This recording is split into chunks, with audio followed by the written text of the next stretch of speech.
Hello my fellow Christian fiction lovers, welcome to another video. Today I am so excited to share with y'all a series that has just totally captured my heart recently.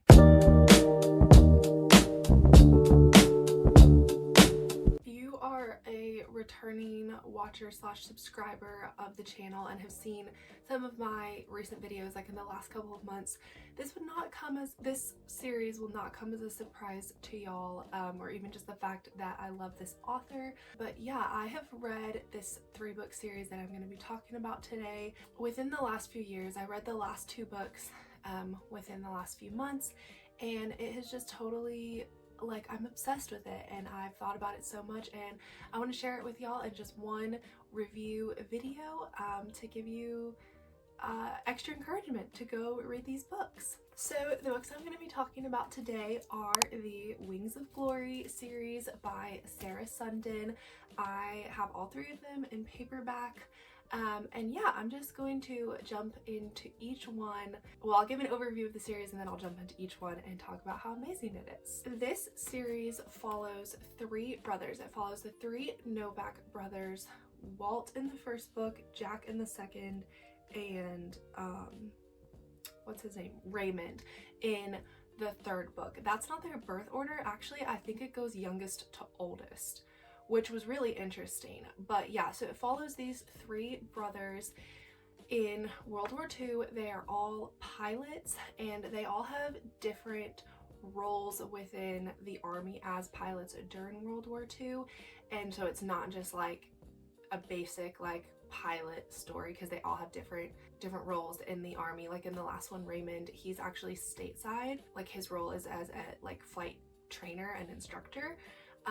So yeah, so it's about them primarily, and then all of them meet different women in these books, and just kind of their stories of getting to know each woman and falling in love with each of them. So the first book is called A Distant Melody. I picked up this book probably 2 or 3 years ago, but I still remember it very, very well. It stuck with me so much, and I am just so surprised that it took me so long to continue the series after I read A Distant Melody, because I still think about these characters probably on like a weekly basis.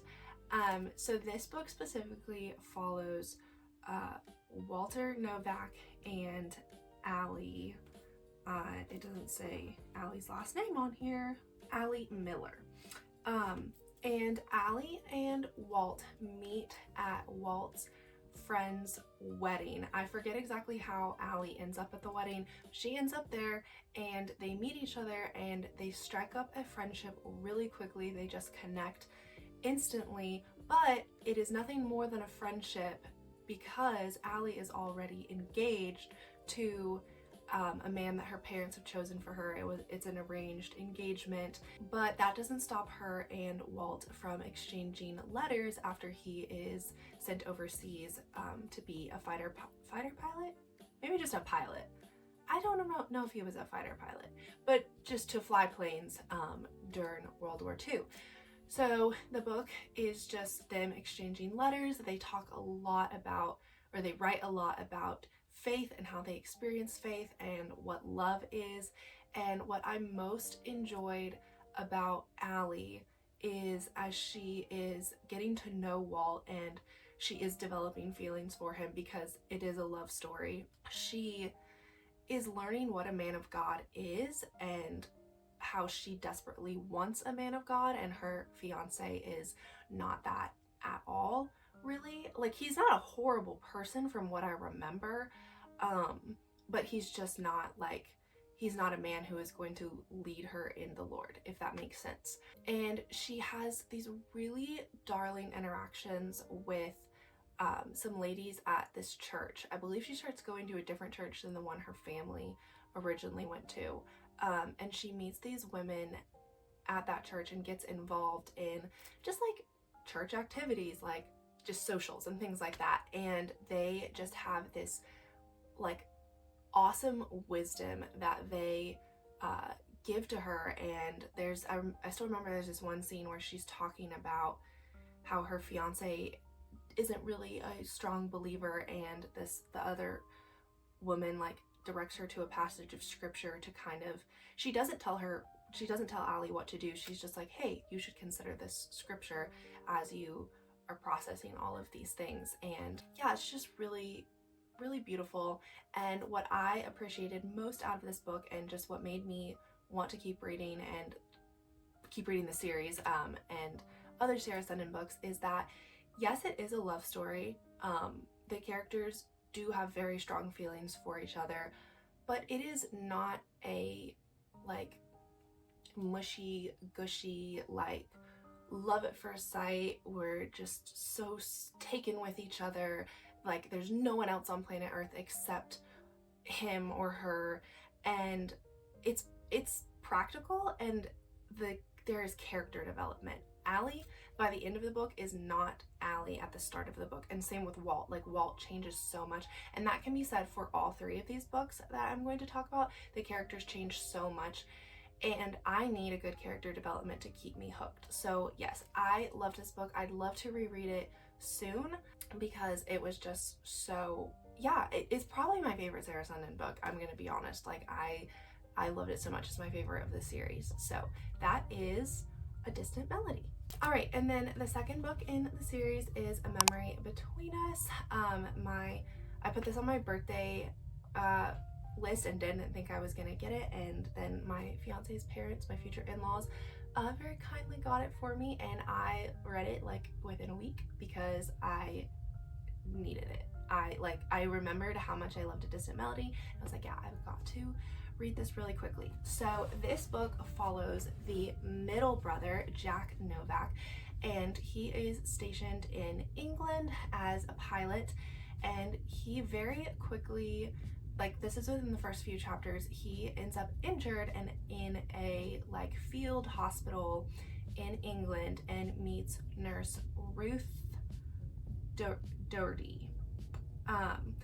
And he is taken by her right away because she is drop dead gorgeous.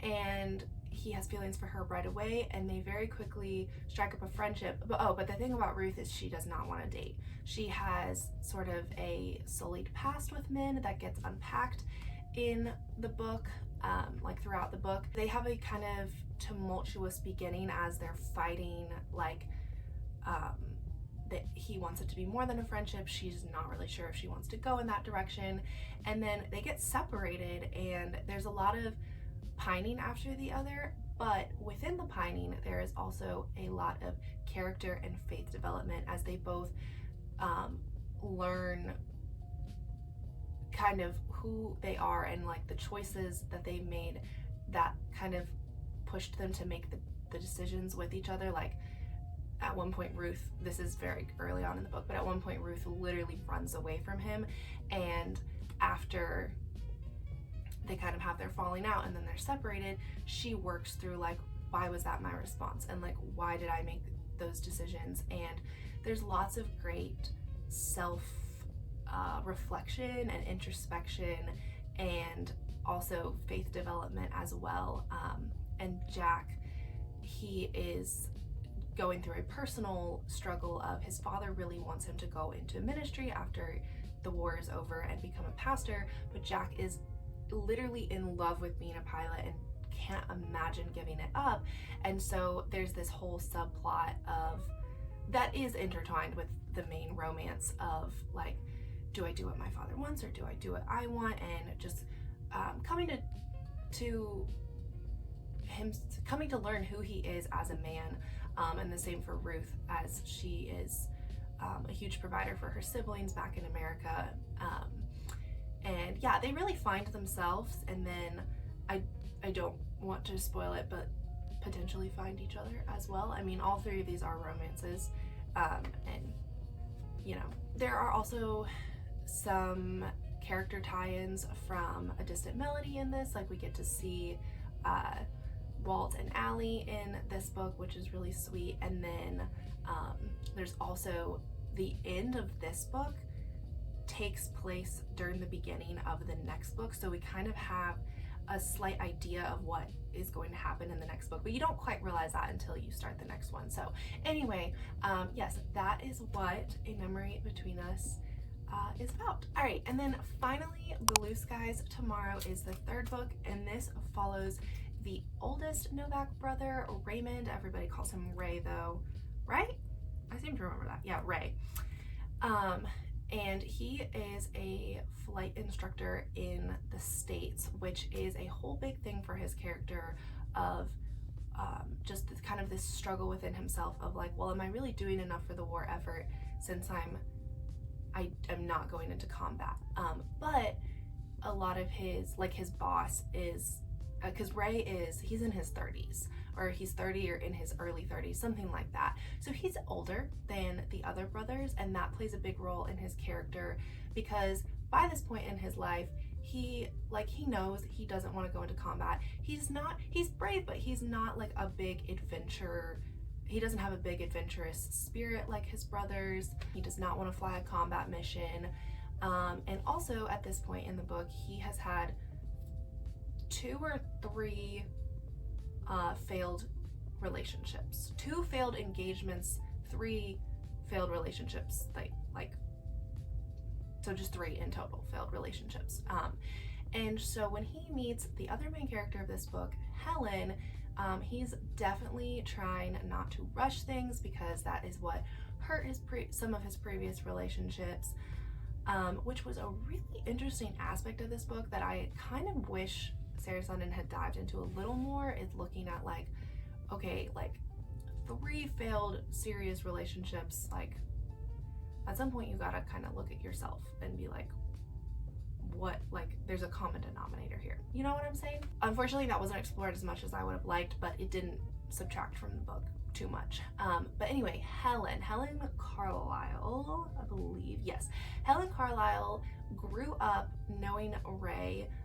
There's a bit of a difference in age, a couple of years. So like she was in grade school when he was in high school. But they're adults now. Helen is a war widow. Her husband was killed in the war in the Pacific, and she has a 2-year-old son, and she and Ray kind of rekindle a friendship that turns into a relationship very early on in this book. And then some very traumatic things happen, and they end up separated. And yeah, I don't want to give too much away after that, but that does happen pretty quickly on in the book. And then Ray really does have to wrestle with like, why do my relationships keep failing? But he does specifically focus on the one with Helen. And then Helen is forced to reckon with some really terrible situations that she has been placed in. She is at the mercy of her in-laws, I guess they would still be her in-laws, but her deceased husband's parents, who are not great people. And you pick up on that very early on, so that's not a spoiler. But they are not great people, and she just wants to get out. And she kind of thought she had an out when she was dating Ray, but then some things happened, and so now she's wrestling with like, how can I be a good mother? How can I be present for my son? She also loves to volunteer with things like the Red Cross and organizing socials to raise money for like war bonds and stuff like that. But she has to give a lot of that up because she has to start working full time so that she can get out of this really terrible situation that she is in with her in-laws. The things happen with Ray, and I don't want to spoil it, but I mean, they do get separated.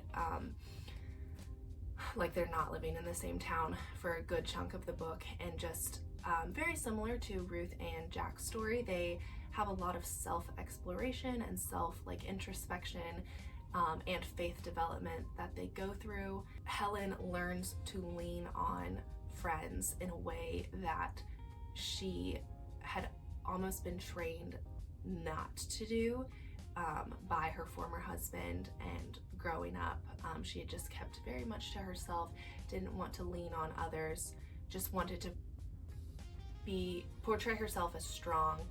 And so she learns how to be weak throughout the book, and it was really beautiful. And Ray he has a pastor's heart.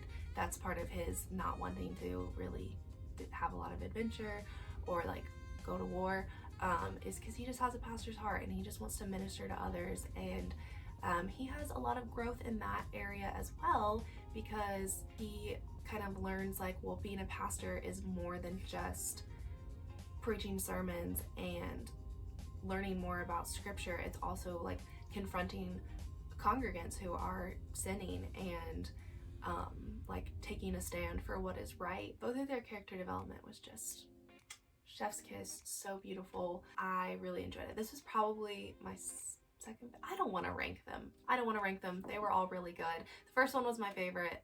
The second two tie. So yeah, that is a description of all of these books. The faith development, the character development are what make these more than just romances. Yes, they are romances, like for sure.